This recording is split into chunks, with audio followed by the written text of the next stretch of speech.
pois mudaram a verdade de Deus em mentira, e honraram e serviram mais a criatura do que o Criador, que é bendito eternamente. Amém. Romanos, capítulo 1, versículo 25. Graça e paz, você está no canal Ensino e Palestra, meu nome é Alex Paulo e eu quero dar as boas-vindas para você. Aqui no canal Ensino e Palestra, nós trabalhamos com a nossa revista Lições Bíblicas e nós estamos trabalhando aqui nesse terceiro trimestre um assunto extremamente importante. Pastor Douglas Batista, o nosso comentarista, está nos trazendo o tema A Igreja de Cristo e o Império do Mal. Como viver neste mundo dominado pelo espírito da Babilônia. E nós vamos juntos adentrar agora na lição número 4, quando a criatura vale mais que o Criador.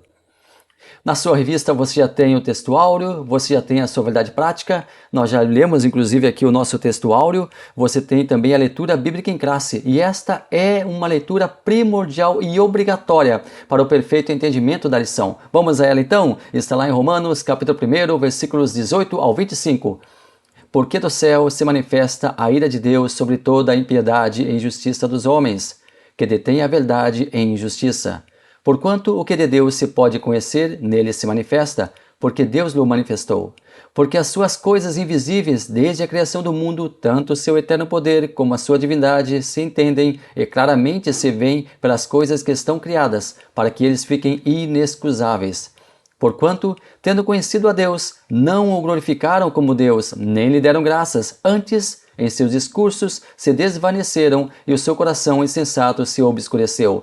Dizendo-se sábios, tornaram-se loucos e mudaram a glória de Deus incorruptível em semelhança da imagem de homem corruptível e de aves e de quadrúpedes e de répteis. Por isso também Deus os entregou às concupiscências de seus corações, à imundícia, para desonrarem seus corpos entre si. Pois mudaram a verdade de Deus em mentira, e honraram e serviram mais a criatura do que o Criador, que é bendito eternamente. Amém.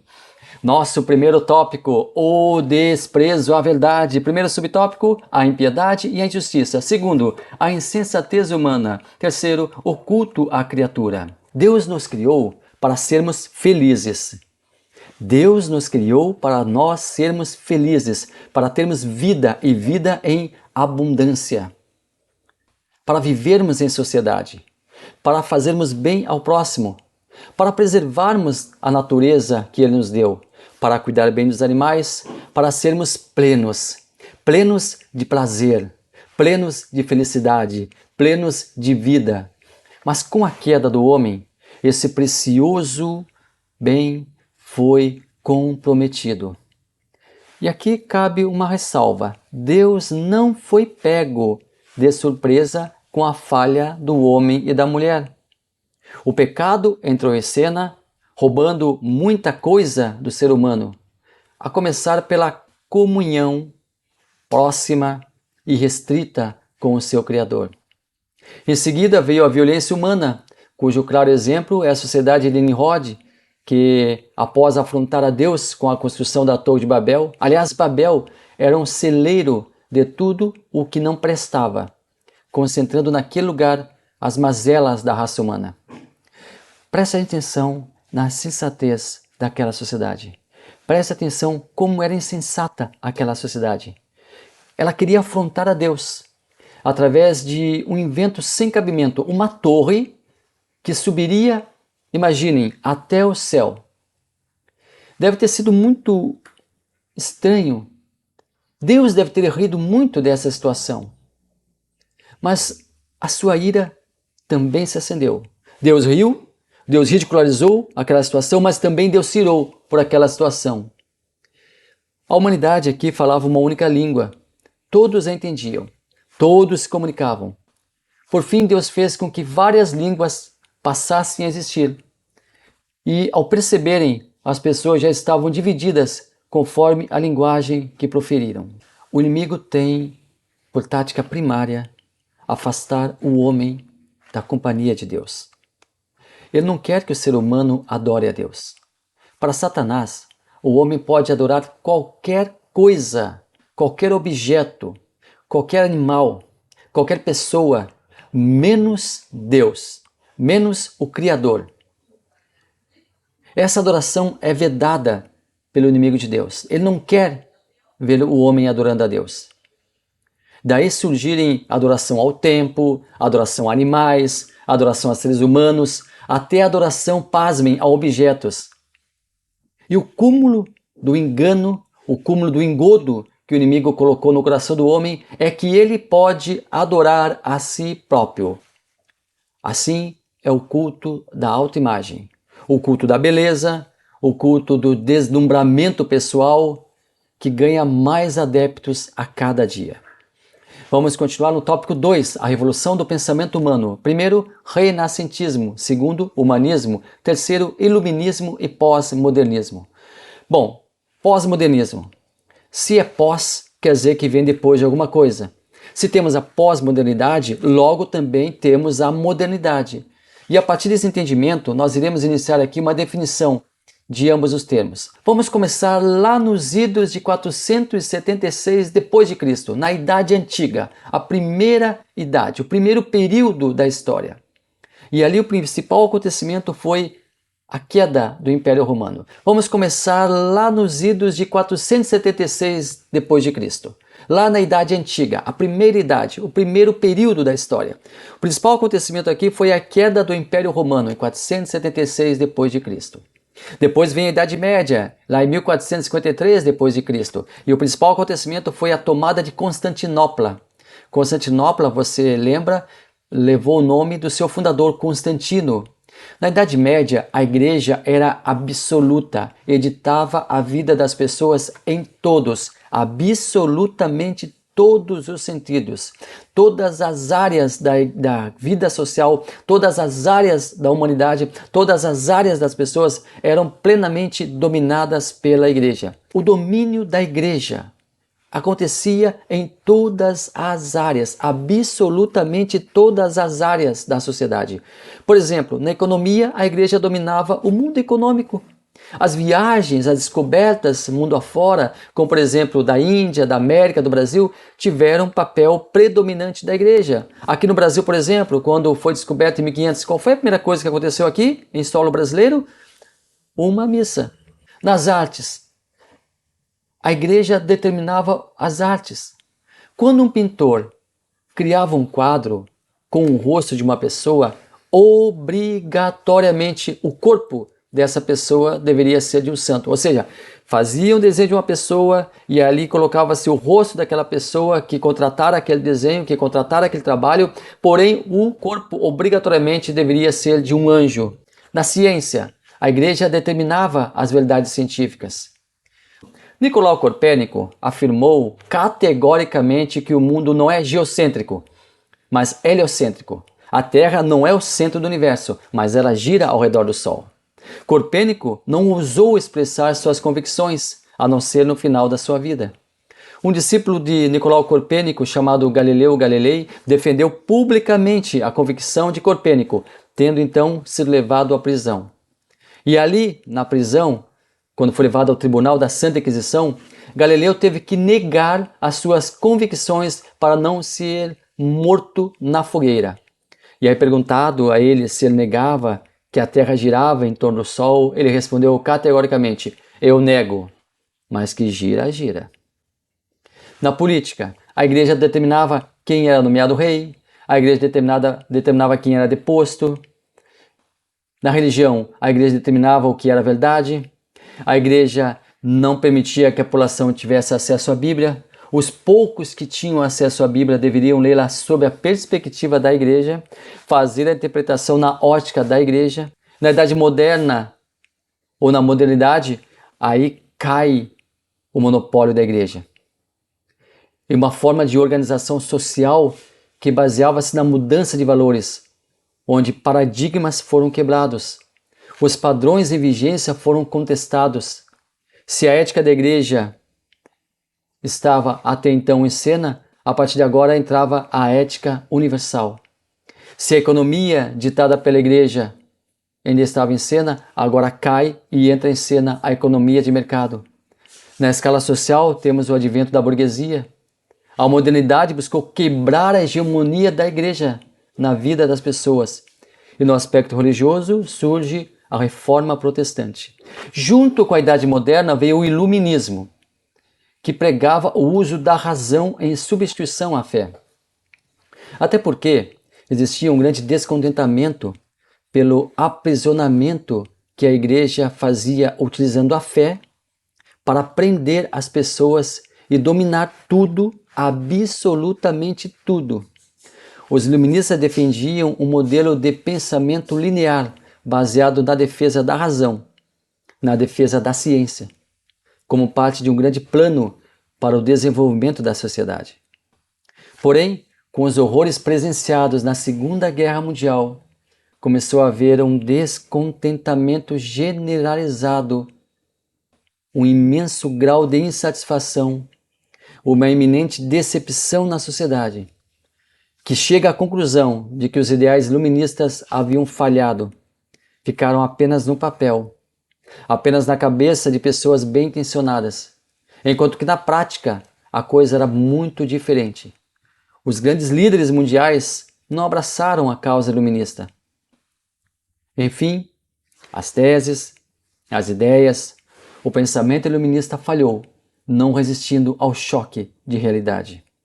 Com a Idade Moderna veio também o antropocentrismo. Entra em cena o antropocentrismo, ou seja, o homem no centro. Deus é tirado do palco e colocado na plateia. O homem sai da plateia para assumir o palco. O homem passa a ser o centro das atenções. O homem no centro de tudo. Um rompimento com o pensamento medieval que admitia o teocentrismo, Deus no centro de tudo. Agora, o homem, antropocentrismo, o homem no centro de tudo. Aí vem o renascentismo, um movimento de renovação cultural ocorrido entre os séculos XIV e XVI. Esse movimento teve início ali na Itália, espalhando-se pela Europa. Todo o sistema de pensamento europeu foi abalado com esse movimento. O nome renascentismo deve-se ao desejo de seus pensadores para que se voltasse aos ideais clássicos da antiga Grécia e antiga Roma. Para que isso fosse possível, foram retomadas as ideias da estética, os filósofos da antiguidade, os pensamentos e arte greco-romana. O renascentismo fez uma ponte, a Renascença fez uma ponte entre a Idade Média e a Idade Moderna. Na verdade, ele foi um dos principais pilares da modernidade. A Europa já passava por algumas importantes transformações. Expansão das cidades, do comércio. No âmbito do comércio, muitas trocas com o Oriente. As cidades cresciam em população e importância. Uma nova classe social surge a partir da Idade Média, a burguesia. E aparece também uma outra figura, a dos mecenas, que mecena é um financiador de artistas e das obras de arte. E assim a igreja vai perdendo o controle também sobre as artes. Tivemos muitos desenvolvimentos científicos durante o Renascimento. A matemática, a astronomia, a física, a anatomia,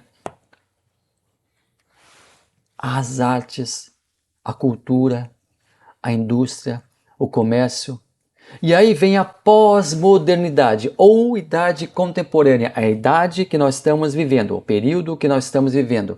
Aqui acontece o rompimento com o iluminismo, uma vez que o sonho de uma sociedade perfeita, como pregavam os iluministas, acabou se manifestando uma utopia. A pós-modernidade está dividida em dois períodos. O primeiro, compreendido a partir do fim da Segunda Guerra Mundial, se desenvolveu até o declínio da União Soviética, a chamada Guerra Fria entre as grandes potências mundiais da época, Estados Unidos e União Soviética. O segundo período vem em seguida, inicia-se no fim da década de 80, quebra da chamada bipolaridade vivida no mundo com a Guerra Fria. Segundo muitos estudiosos, aqui acontece a consolidação da pós-modernidade. Alguns agentes dessa consolidação da pós-modernidade: o avanço tecnológico das comunicações, o boom da internet, o monopólio do sistema capitalista. Algumas características da pós-modernidade e como, aqui entra a problematização, como a igreja deve se portar a respeito de tais situações. Já falamos do individualismo. Se na modernidade o bem coletivo era buscado incessantemente, na pós-modernidade o individualismo toma conta dessa situação. Se na modernidade nós tínhamos o nós, a sociedade, aqui na pós-modernidade nós temos o eu, o individualismo. Se na modernidade eu estava preocupado em agregar para o nós, para o nosso, na pós-modernidade eu vou fazer por mim e esperar que os outros façam por si. Um problema sério é que o individualismo pode trazer consigo o isolamento. E o isolamento pode trazer consigo a depressão. E a depressão pode trazer consigo o suicídio. Nunca tivemos taxas tão altas de suicídio como atualmente. Um outro sério problema do individualismo, o egoísmo. A sociedade adoeceu, pois as relações humanas passaram a ser superficiais. Só interage-se o mínimo possível. A revista nos traz um outro sério problema que acomete a sociedade ou parte da sociedade hoje em dia: narcisismo. Narcisismo vem de Narciso. Narciso era um deus, segundo uma lenda mitológica, um deus que desprezou várias pretendentes e chegou próximo a uma lagoa e começou a ver a sua própria imagem refletida ali na água. E ficou tão encantado com a própria imagem refletida na água que ficou absorvido pela beleza. E ali, contemplando a sua própria beleza, ficou sem se alimentar e sem dormir até que morreu. Essa lenda nos lembra do perigo da vaidade excessiva e da falta de empatia para com as outras pessoas. O que é uma pessoa narcisista? Segundo a psicóloga Ana Beatriz Barbosa, narcisista é a pessoa que tem uma disfuncionalidade na sua autopercepção. É uma pessoa que se acha extremamente grandiosa. É uma pessoa que se percebe merecedora de tudo. É uma pessoa que se acha acima de todos e que todos estão ao seu redor. Cada pessoa que está ao seu redor está ali para servi-la. E as pessoas que estão ao seu redor não são suficientemente qualificadas para estarem com ele ou com ela. É a vaidade. E a vaidade é o primeiro dos pecados. A vaidade foi o pecado de Lúcifer. O historiador Leandro Carnal lembra que vaidade é o defeito original da humanidade. Ele ainda lembra que quem domina o seu narcisismo tem uma vantagem gigantesca junto às outras pessoas. E sentencia: quem escuta tem vantagem sobre quem fala. Quais são as características de uma pessoa narcisista? O narcisista é um transtorno de personalidade. Ele se acha certo, sempre certo, absolutamente certo, em todas as situações, em todas as áreas. O narcisista busca constantemente ser admirado. O narcisista grave busca a idolatria a si. O narcisista grave pode virar a psicopatia ou a ausência de empatia para com os outros. O narcisista tem um caráter duvidoso, tem um alto sentimento de merecimento. Se acha tão bonito, tão importante, tão interessante, que para ele é perfeitamente normal as pessoas pagarem pela sua companhia, pagarem a conta do restaurante, pagarem a conta do hotel, enfim. O narcisista acha que as pessoas devem a ele. O narcisista não tem a humildade do aprendizado. E uma grande característica do narcisista é a inveja. O narcisista não aceita dividir o palco com ninguém. Ele se acha uma dádiva, um presente dos céus. O narcisista é uma pessoa manipuladora. E os psicólogos se dividem quanto ao fato de que o narcisista tem baixa autoestima ou autoestima muito elevada. Há aqui uma divisão entre a percepção dos psicólogos. O narcisista não sofre com o seu narcisismo, não se acha errado, portanto, não vai buscar ajuda. E a resposta bíblica para o narcisismo está na segunda carta de Paulo aos Coríntios, capítulo 10, versículo 12. Porque não ousamos classificar-nos ou comparar-nos com alguns que se louvam a si mesmos, mas estes que se medem a si mesmos e se comparam consigo mesmos estão sem entendimento. Esse é o narcisismo à luz da Sagrada Escritura. Tópico 3, tipos de autoidolatria: idolatria da autoimagem, idolatria no coração, idolatria sexual. Autoimagem. Hoje em dia, a autoimagem é fundamental para algumas pessoas. Quem milita nas redes sociais vê aquelas fotos no Facebook e as pessoas hoje em dia postam fotos quando amanhece, do café da manhã, do meio-dia, para onde vão, com quem estão, para onde estão indo, o que estão fazendo, ou o que não estão fazendo. Cliques, selfies. Aliás, a selfie hoje é o grande narcisista, é o grande teor narcisista, é a selfie, é a autoimagem, é a autoidolatria. Claro, nem todos, mas muitas pessoas, elas se auto-veneram tanto que querem mostrar para todos o quanto são bonitas, o quanto são simpáticas, o quanto são interessantes.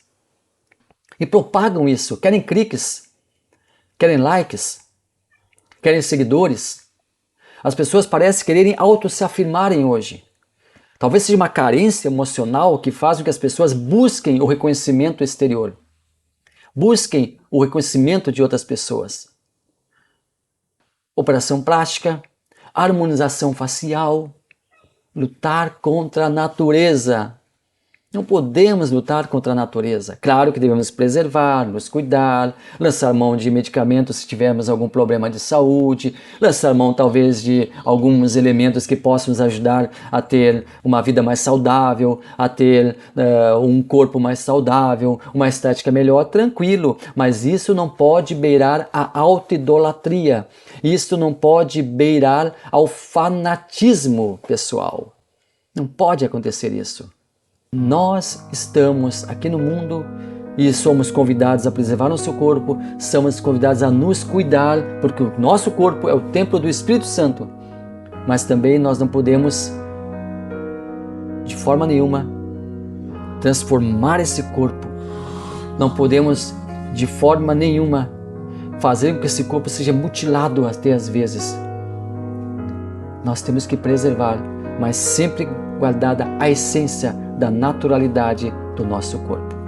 A idolatria sexual, a luxúria, a banalização do sexo, a erotização das crianças e adolescentes, e isso é promovido pela indústria do cinema e pela indústria do entretenimento, pelos filmes, pelas novelas, pelas revistas, pelas publicações.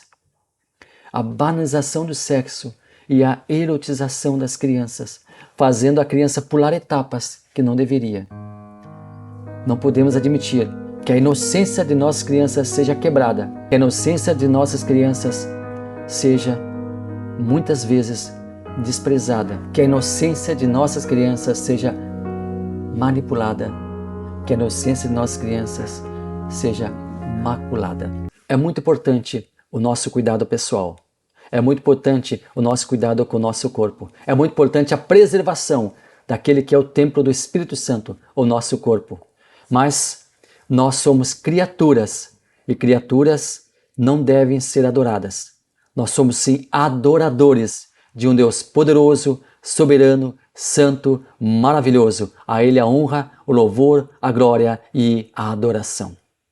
Deus abençoe maravilhosamente a sua vida. Muito obrigado pela sua companhia. Espero que você tenha gostado do vídeo. Se gostar, deixe seu like, deixe seu comentário, inscreva-se no canal. É um prazer muito grande ter a sua companhia aqui conosco. Deus abençoe maravilhosamente a sua vida.